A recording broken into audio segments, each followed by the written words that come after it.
Right breaking చూస్తున్నాం. ఏపీకి కేంద్ర ప్రభుత్వం నుంచి భారీ శుభవార్త అందింది. రాష్ట్ర ప్రభుత్వం ఎంతో కాలంగా ఎదురు చూస్తున్న విశాఖపట్నం మెట్రో రైలు ప్రాజెక్టుకు కేంద్రం సూత్రప్రాయంగా అంగీకారం తెలిపింది. ఢిల్లీ పర్యటనకు వెళ్లిన సీఎం చంద్రబాబుకు ఈ మేరకు సానుకూల స్పందన లభించినట్లు తెలుస్తోంది.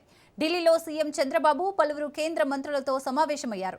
ఈ క్రమంలో కేంద్ర మంత్రి మనోహర్ లాల్ ఖట్టర్తో ఆయన భేటీ అయ్యారు. ఈ సందర్భంగా విశాఖ మెట్రో ప్రాజెక్టుకు అనుమతిస్తున్నట్లు ఖట్టర్ స్వయంగా చంద్రబాబుకు తెలిపినట్లు సమాచారం. ఈ నిర్ణయంతో విశాఖ మెట్రో ఏర్పాటులో కీలక ముందడుగు పడినట్లయింది.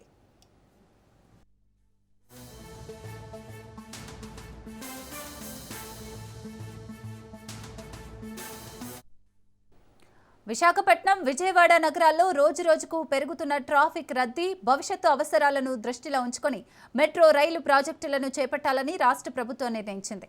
ఈ మేరకు కేంద్రానికి ప్రతిపాదనలు కూడా పంపింది.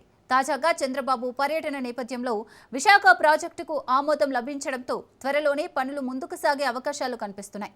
విజయవాడ మెట్రో ప్రతిపాదనపై కూడా త్వరలో స్పష్టత రావచ్చని అధికారులు భావిస్తున్నారు.